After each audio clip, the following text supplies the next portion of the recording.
Hello and welcome back. Let's find out what is Call of Duty Modern Warfare 2019. Is it the best reboot of all time? Call of Duty Modern Warfare is a 2019 first-person shooter game developed by Infinity Ward and published by Activision. Serving as the 16th overall installment in the Call of Duty series, as well as a reboot of the Modern Warfare subseries, it was released on October 25, 2019, for PlayStation 4, Windows, and Xbox One. The game takes place in a realistic and modern setting. The campaign follows a CIA officer and British SAS forces as they team up with rebels from the fictional Republic of Urzikstan, combating together against Russian armed forces who have invaded the country and the Urzik terrorist group Al-Qatala, while searching for a stolen shipment of chlorine gas. The game's Special Ops mode features cooperative play missions that follow on from the campaign. The multiplayer mode supports cross-platform multiplayer and cross-platform progression for the first time in the series. It has been reworked for gameplay to be more tactical and introduces new features, such as a Realism mode that removes the HUD as well as a form of the ground war mode that now supports 64 players. A post-launch update introduces a free-to-play battle royale mode, Warzone, which was also marketed as a standalone title. Multiplayer also supports shared screen multiplayer. This mode includes bots, custom maps, custom game modes, and other creative game interfering actions. Infinity Ward began working on the game soon after the release of their 2016 title, Call of Duty: Infinite Warfare. They introduced an entirely new engine for the game, which allows for new performance enhancements such as more detailed environments and ray tracing capabilities. For the campaign, they took influence from real-life conflicts, such as the Syrian civil war and terrorist incidents that have occurred in London. For the multiplayer, they scrapped the franchise's traditional season pass and removed loot boxes, enabling them to distribute free post-launch content to the player base in the form of seasons. Modern Warfare received praise for its gameplay, campaign, multiplayer, and graphics. Criticism focused on the handling of the campaign's subject matter, including the depiction of the Russian military, as well as balancing issues in the multiplayer. A sequel, titled Modern Warfare 2, was released in 2022. What is campaign gameplay? Modern Warfare's single-player campaign focuses on realism and features tactically based moral choices whereupon the player is evaluated and assigned a score at the end of each level. Players have to quickly ascertain whether NPCs are a threat or not, such as a civilian woman who is believed to be reaching for a gun, but then simply grabs her baby from a crib. This collateral damage score, referred to as a threat assessment, is based on how many civilians the player injures or kills and ranges from rank A to F. Rewards are introduced to those who score higher. Character dialogue will differ depending on the choices the player makes in the game. Tactical decisions are also included, such as the player using a sniper rifle in a large environment to approach objectives in a nonlinear order, and choosing to shoot out lights in favor of using night vision goggles during breaching and clearing. What is multiplayer gameplay? Modern Warfare's multiplayer has been revised from its predecessors to allow for a more tactical gameplay style, including a focus on map exploration, door breaching, and a hardcore realism mode that removes the HUD. The minimap was originally removed in favor of a compass-style marker, with visual cues to detect friendlies and opponents. Following feedback from the multiplayer beta test, Infinity Ward re-implemented the minimap but removed the appearance of red dots representing enemy players, except for when the UAV killstreak is used.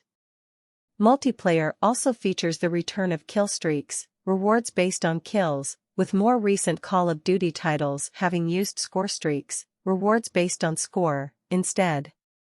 Killstreaks can, however, be converted into score streaks with the use of an in-game perk called Pointman.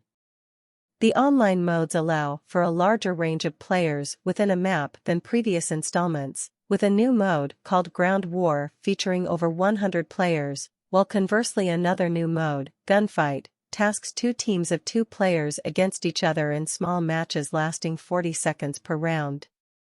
The game includes an extensive weapons customization system, presenting most guns with a range of up to 60 attachments to choose from, 5 of which can be equipped at any one time.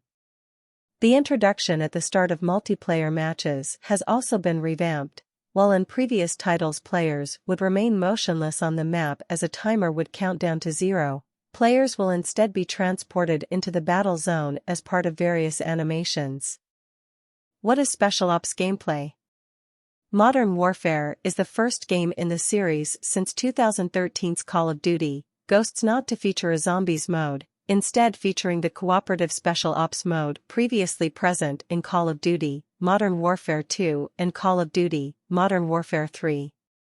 Spec Ops shares its narrative with both the campaign and multiplayer. It includes a survival mode, which was a timed exclusive to the PlayStation 4 release until October 2020. At launch, Special Ops features 4 operations, which are multi-objective missions that take place in a large open map requiring mandatory 4-player cooperation, and Classic Special Ops, which features smaller-scale missions, similar to the original Spec Ops mode. What is Warzone gameplay? Modern Warfare also includes a Battle Royale game mode called Warzone, introduced during Season 2. The mode features 150 players, battling either in teams of 4, 3, 2, or solo. Warzone is released as a free standalone game which can be downloaded independently. The map combines several locations featured prominently in multiplayer and Special Ops modes. Weapon balancing is maintained with parity to multiplayer modes, with the exception of higher headshot damage to reward aiming. Similar to other Battle Royale games, Warzone also features looting as a core aspect, but weapon customization is limited as players can only pick up weapon variants with preset, unchangeable attachments. Looting is also simplified compared to other Battle Royale games in general, including Call of Duty, Black Ops 4's Blackout mode in particular. Instead of browsing via inventory, all loot items are situated across the map for players to view and pick up. Players can use armor plates to increase damage protection, and can carry up to 5 armor plates to swap out and repair at any given point. Upon being defeated, instead of dying permanently, players are taken to the Gulag, a prison area where defeated players can compete in 1v1 scenarios and gain a second chance to return to the main map. Players can also loot and stock up cash, which are used at buy stations to buy loadout drops, kill streaks, equipment and revive tokens for downed teammates. What is characters and settings? Modern Warfare takes place in modern time, with the campaign occurring over the course of several days in late 2019, and the Special Ops and multiplayer modes continuing the story into 2020.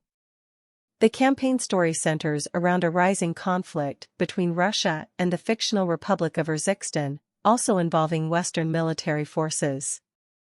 Players assume the roles of 3 protagonists: British SAS Sergeant Kyle Gazgarek, former Delta Force operator turned CIA SAC/SOG officer Alex, and Urzik rebel leader Farah Karim.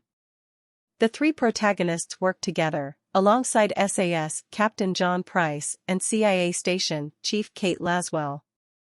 Other allies include U.S. Marine Corps General Lyons, Colonel Norris, and Demon Dogs leader Sergeant Marcus Griggs, Farah's elder brother Hader Karim, Nikolai, head of a Russian PMC acquainted with Price, and Yegor Novak, a Ukrainian fixer working for Nikolai.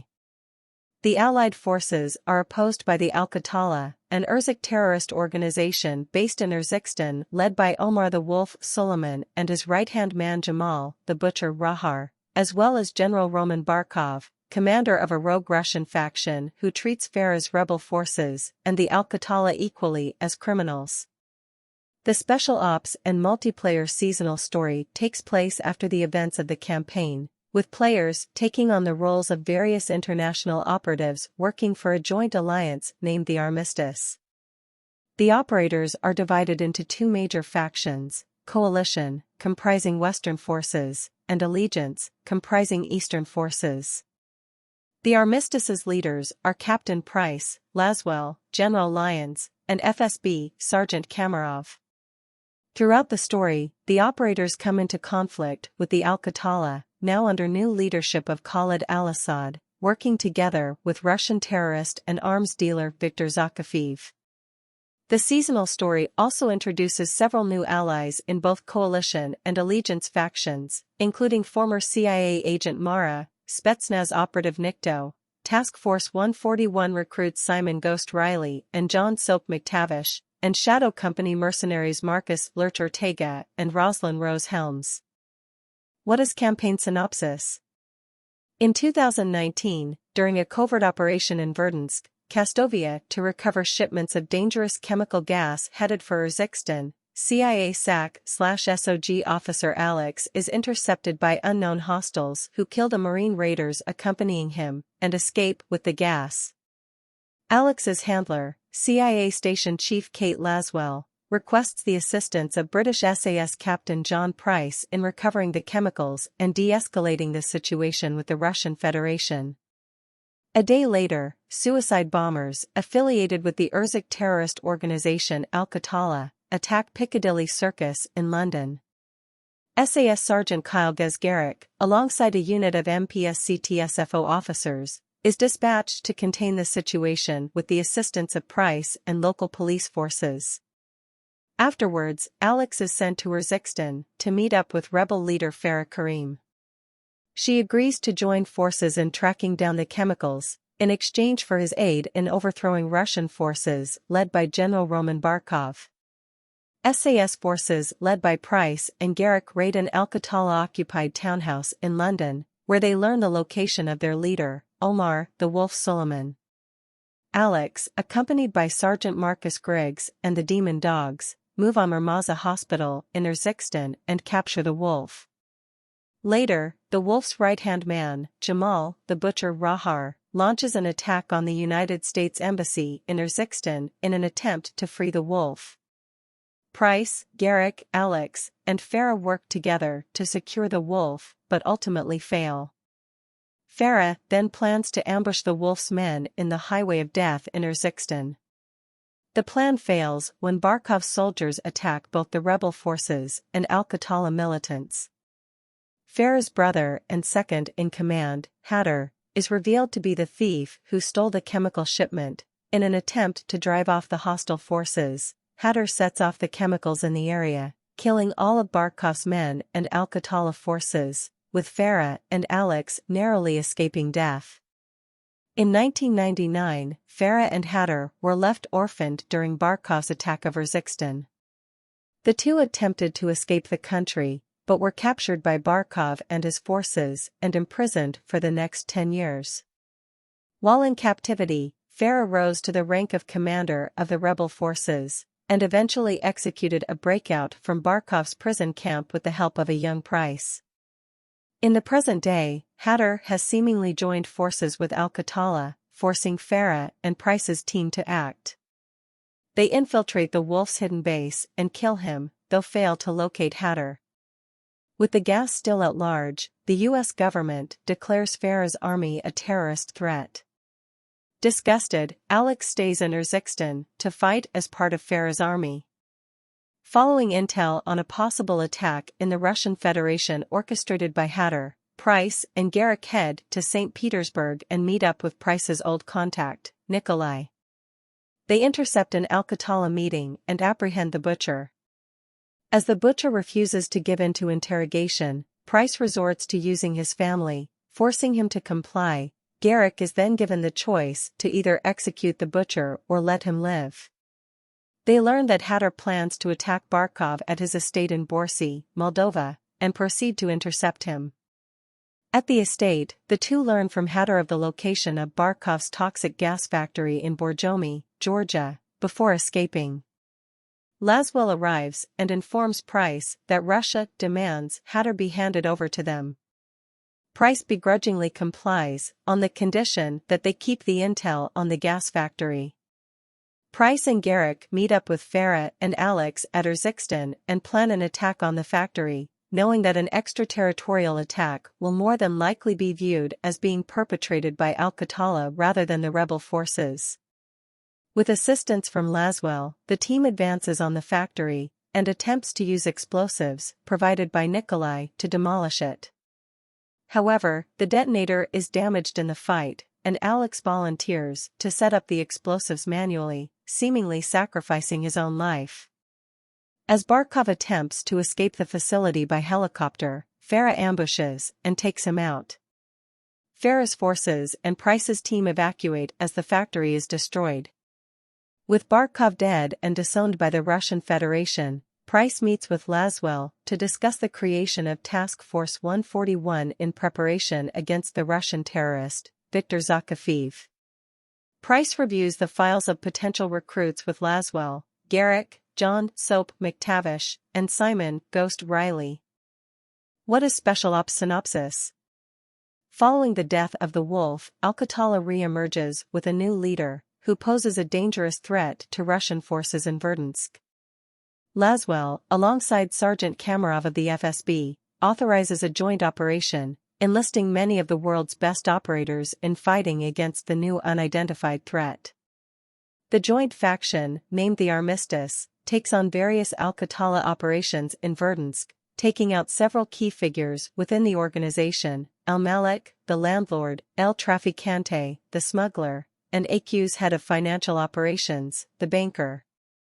Following a hostage rescue operation, the Armistice learns that Al-Qatala has been dealing in arms trade with Zakhaev, who is revealed to have been the benefactor behind Al-Qatala's recent resurgence, and their new leader is identified as Khalid al-Assad. What is multiplayer and Warzone synopsis? Following the initial operations in Verdansk, the Armistice continues to dispatch agents on various missions against Al-Qatala forces. The alliance between Allegiance and Coalition factions begins to fracture when operators from both sides come into conflict while intercepting an Al-Qatala chemical shipment in Urzikstan. Sometime later, Al-Qatala unleashes chemical attacks across Verdansk, causing the two factions to fight against each other, as well as among themselves for survival as toxic gas surrounds the city. Amidst the chaos of Armistice's fall and Verdansk's destruction, Task Force 141 member Ghost requests Price to send in reliable reinforcements. Having survived the ordeal at General Barkov's factory, Alex re-emerges and is sent to Verdansk to assist Ghost. After intercepting a phone call between al-Assad and Zakhaev, the Armistice leaders learn that Al-Qatala has been shipping armaments to various bunkers located throughout Verdansk, from experimental weapon prototypes to nuclear warheads. Price and Garrick are deployed to Verdansk to assist the ongoing war effort. However, frustrated with the lack of results from the Armistice, a private military company called Shadow Company sends forces to Verdansk to hunt down Zakhaev. An SC squad led by Marcus Lurch Ortega infiltrates the city's stadium, where they believe Zakhaev is located after Allegiance forces intercepted radio chatter coming from the stadium. After learning that Zakhaev has been using Verdansk's subway tunnels to move around undetected, Price sends Farah and Nikolai to infiltrate and reclaim the tunnels, restoring power to the metro system. Eventually, Task Force 141 hacks into Zakhaev's comms, locating him at a nuclear silo in Bunker 10. At the bunker, Zakhaev has armed the nuke and is preparing to launch, but is shot by Price and then thrown down the silo, killing him. Price manages to terminate the missile launch just in time with Nikolai's help. As the battle in Verdansk continues to rage on, Price is contacted by Soap, requesting backup half a kilometer off the coast. What is development? The game was developed by Infinity Ward, following their 2016 entry Infinite Warfare, and continuing in the 3-year development cycle tradition for the franchise. High Moon Studios, Beenox, Raven Software, and Sledgehammer Games all provided additional development. The game uses a brand new engine for the series, allowing for the use of more detailed environments, advanced photogrammetry and rendering, better volumetric lighting, and the use of ray tracing. The new engine had been in development 5 years prior to the release of the game, and was a collaborative effort between the main Infinity Ward studio in California and the new studio in Poland. On May 30th, the game's official trailer and release date were unveiled. According to narrative director Taylor Kurosaki, Captain Price will be featured in a retcon narrative where the events in the previous Modern Warfare timeline have not occurred. Studio art director Joel Emsley described the game's narrative as much more grown-up and mature, designed to elicit a more intimate and emotional response from players through a depiction of conflict based on contemporary events, such as terror attacks in London and the Syrian civil war, rather than the original trilogy's reliance on bombastic set pieces. Campaign gameplay director Jacob Minkoff expressed his desire for video games to go further in exploring otherwise traditionally taboo topics in the medium, noting that television series and films such as Homeland, American Sniper, and Sicario told relatable, realistic, relevant, and provocative stories that really touch people. In avoiding telling such stories insensitively, consultants were brought in from multiple cultures. For example, conflict related to the Middle East in the game is located in the fictional country Urzikstan rather than based on any specific real-life location. Half of the game has been described as having morally complex choices, and the narrative has resulted in making several playtesters cry. The story is inspired by real events and conflicts, such as the Soviet invasion of Afghanistan, the Iraq War, the Arab Spring, and the Syrian Civil War. Some controversial aspects of the game were removed prior to its release as the developers were unsure of how much potential emotional discomfort they wanted to affect. This included a line in which a Russian soldier ponders handing over a captured girl to his commanding officer, implying pedophilia. Retired U.S. Navy SEALs Mitch Hall and Steve Sanders served as consultants for the game. What is post-launch content? For the first time in the franchise history, Modern Warfare does not include the previous downloadable content model of paid map packs and season passes. Instead, all post-launch maps and modes are added for free, while Activision focuses on the distribution of microtransactions. The in-game store sells a variety of bundles, containing cosmetic items such as operator characters, outfits, weapon blueprints, and more. All items and bundles are bought using the COD points currency, featured in previous Call of Duty titles. Similar to Black Ops 4's operations, the game's content packs are released in seasons, each lasting roughly 8 weeks. The game features the Battle Pass model, which grants 100 tiers of cosmetic items that unlock just by playing the game. New weapons are introduced via the Battle Pass, as well as through in-game challenges and store bundles. In preparation for Halloween and part of Season 6, new content dropped featuring the Haunting of Verdansk. New game modes and operator bundles were released based on the theatrical films Saw and the Texas Chainsaw Massacre. The event included an in-game opportunity to earn personalization rewards through a trick-or-treat loot system. The event lasted from October 20th to November 3rd. What is pre-release reception? Following previews at E3 2019, the game was subject to some controversy in response to it tackling realistic and mature subject matter, such as presenting child soldiers and the ability to shoot civilians, including infants. Escapist magazine's Ben Yahtzee Crashaw described the gameplay demonstration as 15 minutes of cold intense ruthless killing, and IGN felt it was the most divisive game of the event. Other critics also gave mixed opinions. Recalling the past successes of video games as a medium to provide social commentary on war and conflict, such as Spec Ops, The Line, This War of Mine, and Call of Duty 4, Modern Warfare, Emma Kent of Eurogamer criticized a level in which the player apparently controls a child soldier, which she felt inappropriately merged sensitive subject matter and over-dramatized violence into a boss fight, creating a Frankensteinian, dissonant mess. Kent described another level involving a stealth operation inside a building as having a heavy-handed emphasis on avoiding civilian collateral damage, although praised it as a good exploration of the way terrorists are embedded within civilian communities. Kate Onder of GameZone similarly commented on the civilian collateral damage and child soldier level, opining that the former lacked tension because there was only one civilian present, thereby only granting the illusion of choice, and the latter turning an otherwise very real and grounded moment into a very video game-y moment. Also comparing it to Spec Ops, the line, Onder reflected on whether killing too many civilians would merely result in a game over, causing ludonarrative dissonance, and how the linearity of the game may prevent it from reaching its narrative ambitions. The game's multiplayer beta in September 2019 was withdrawn for unknown reasons from the PlayStation Store in Russia. A prominent theory posits that this is because the Russian media had been critical of the game's campaign's reportedly favorable portrayal of the White Helmets, a volunteer organization that operates in parts of opposition-controlled and Turkish-occupied Syria. In October 2019, Sony announced that Modern Warfare would not be sold on the PlayStation Store in Russia. What is post-release reception?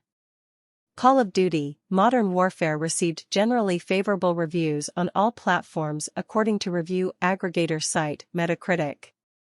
The game was praised for its gameplay, campaign, being considered by critics as one of the best in the franchise, multiplayer, graphics, and overall improvements to the Call of Duty formula.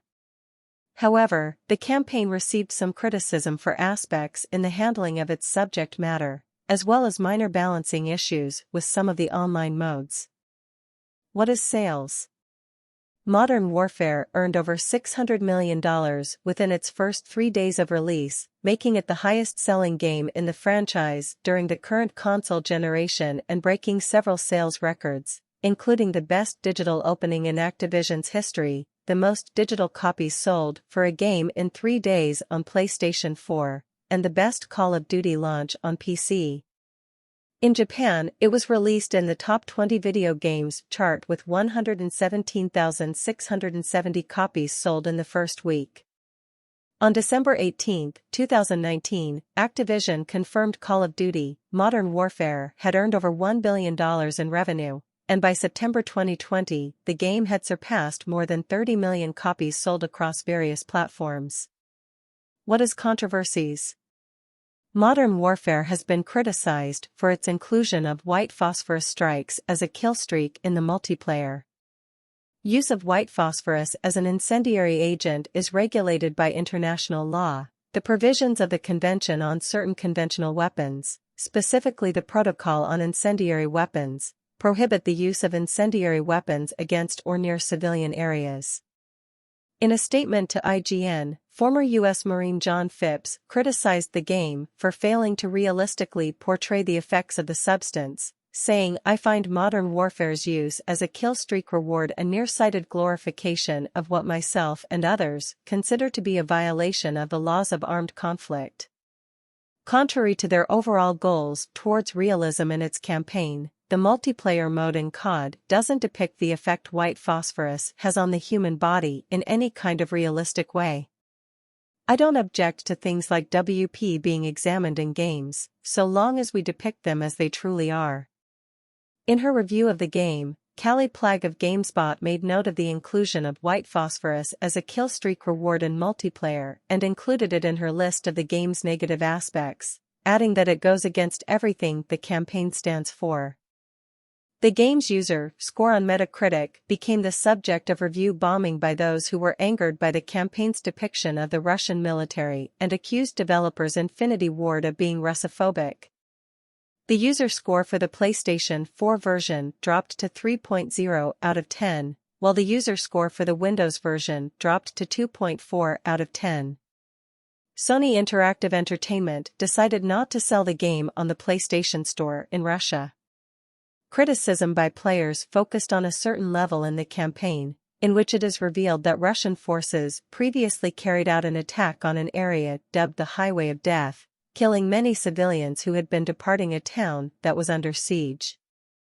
The real-life Highway of Death is a highway located between Kuwait and Iraq that suffered devastation as a result of an attack led by American forces during the Gulf War in 1991. Consequently, some users felt that Infinity Ward were attempting to rewrite historical events by shifting blame for the attack to Russia. Infinity Ward had previously stated that Modern Warfare's campaign was a work of fiction.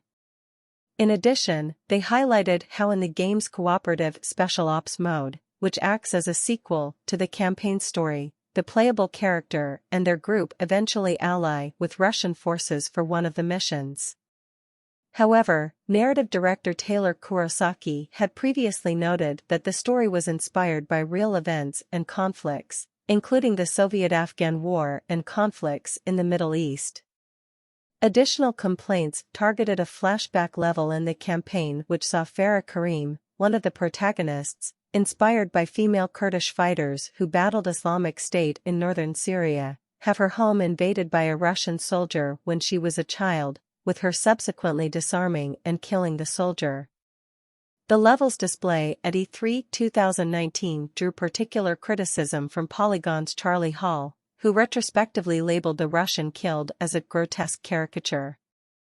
Infinity Ward studio art director Joel Emsley took blame for the character's appearance, stating that what I was going for artistically was we're always trying to work for a cinematic experience. I'm trying to create something really memorable. And I kept thinking, metaphorically, these children are being chased by a monster in a maze, and I kept thinking a minotaur. It's ridiculous, but he's almost robotic. Thanks so much for watching, see you next time.